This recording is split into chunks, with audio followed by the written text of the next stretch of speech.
네, 지금부터는 박정훈 대령 변호를 맡았던 김정민 변호사와 함께 이야기 나눠보겠습니다. 어서 오세요. 네, 안녕하십니까. 네, 보신 것처럼 김태효 전 차장이 이제 윤 전 대통령이 크게 화를 냈다는 취지의 진술을 한 걸로 알려졌어요. 네. 이게 특검 수사에 어떤 영향을 미치게 될까요?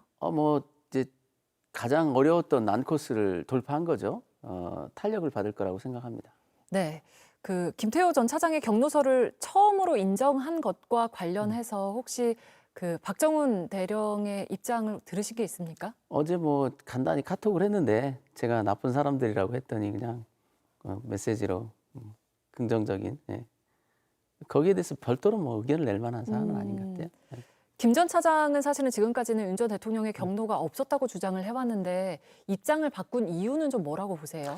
저는 제가 볼 때는 대부분의 이런 사건에서 보통 자기의 치부를 감추기 위해서 이렇게 열어놓는 경우가 많이 있거든요. 그래서 더 알려지지 않은 많은 얘기들이 아마 있을 거다. 그래서 선제적으로 그것을 좀 방어하기 위해서 이 시점쯤에 자백 비슷한 걸 하지 않았나 그렇게 보고 있습니다. 지금 언론에서 나온 걸로 보면은 단순한 목격자인 것처럼 행세하고 있지만 네. 그렇지 않을 거다. 그 김태호 당시 차장과 당시 윤석열 대통령과의 개인적 관계랄지 네. 다른 일에서의 김태호 차장의 행동 양식 이런 것들을 보면 이 사건에서 단순히 목격자, 멀리서 본 것도 이런 식은 아니었을 거다라고 저는 봅니다. 그 한 예로, 그러니까 대통령실 주최로 열린 7월 31일 안보회의에 김태효 전 차장이 참석한 것 자체가 일단 일반적인 상황이 아니라고 보시는 거죠? 그렇죠. 그 회의의 성격이 굉장히 애매한 부분이 있는데요. 통화 기록에 보면 10시부터 뭔가 회의가 있었던 것 같긴 해요. 네. 왜냐하면 10시 반 무렵에 국토부 비서에게 전화한 내용도 있고요. 그런데 11시부터는 또 좀 별도 회의가 있었던 것이 아니냐.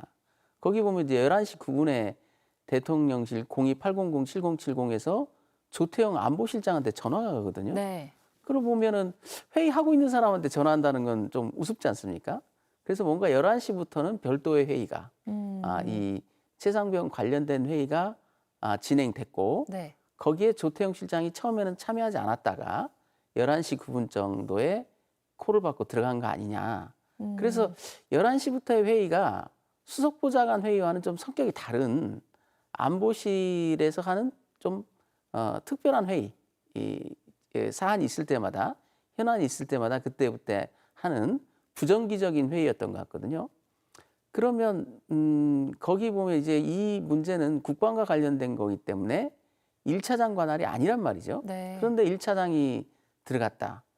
거기서부터 좀 역할이 있었지 않느냐.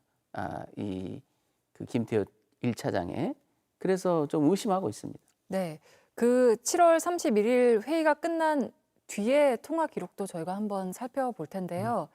그 해당 통화 기록들이 의미하는 바는 좀 뭐라고 보실까요? 그게 뭐냐면 이제 대통령 주관한 뭔가 회의가 끝난 다음에 부산하게 그 박진희 군사보좌관과 임기훈 국방비서관이 소통하고 있거든요. 그 얘기는 저는 그렇게 추정해요. 대통령 주관한 안보실 회의의 내용들이 네. 자세히 전달된 거 아니냐. 그래서 그 전화가 끝나고 나서 또 14시 17분부터는 국방장관이 이제 해병대 부사령관한테 지침을 하더라거든요.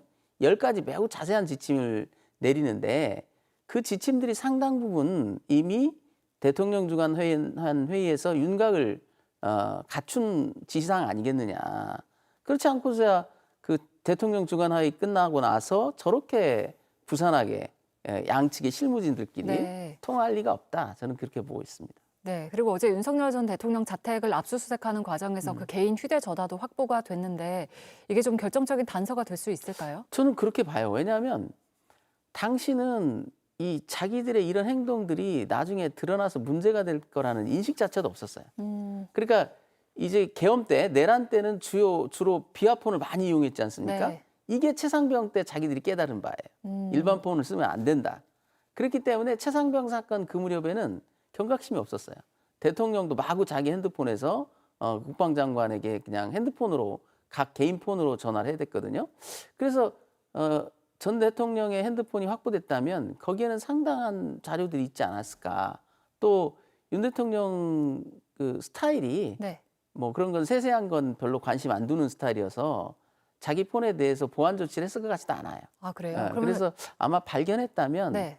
포렌식을 해보면 상당한 자료가 있지 않았을까. 물론 통화 기록 자체는 공수처에서 기록 자체는 확보를 했거든요. 네. 그러나 이제 문자랄지 또 통화 녹음이 혹시 돼 있을 수도 있으니까 거기에서 상당히 결정적 자료는 나올 수도 있지 않나 이렇게 보고 있습니다. 네. 그러면은 앞으로 최상병 특검에게 남은 과제는 좀 뭐라고 보시나요? 저는 두 가지라고 보는데요. 이미 뭐 과실치사냐 아니냐 이런 것들은 다 규명된 거고 중요한 건 박 대령을 누가 그렇게 죽이려고 했느냐. 또 도대체 임성근을 보호하려고 했던 세력은 누구냐. 이 두 가지가 남아 있는 건데요. 박정훈 대령을 죽이려고 했던 세력을 규명하는 데는 아마 국방부 검찰단과 대통령실과의 커넥션, 네. 검은 커넥션을 밝히는 게 굉장히 중요한 문제이고요. 또 임성근 사단장을 구명하려고 했던 세력은 누구냐? 이 부분은 이미 그 쟁점이 됐던 이종호 게이트, 네. 그 김건희 라인을 타고 들어간 로비가 있었느냐? 이걸 밝히는 게 이제 남은 과제겠죠. 네, 알겠습니다. 제가 시간 관계상 오늘 말씀은 여기까지 듣도록 하겠습니다. 김정민 변호사와 함께했습니다. 고맙습니다. 네, 감사합니다.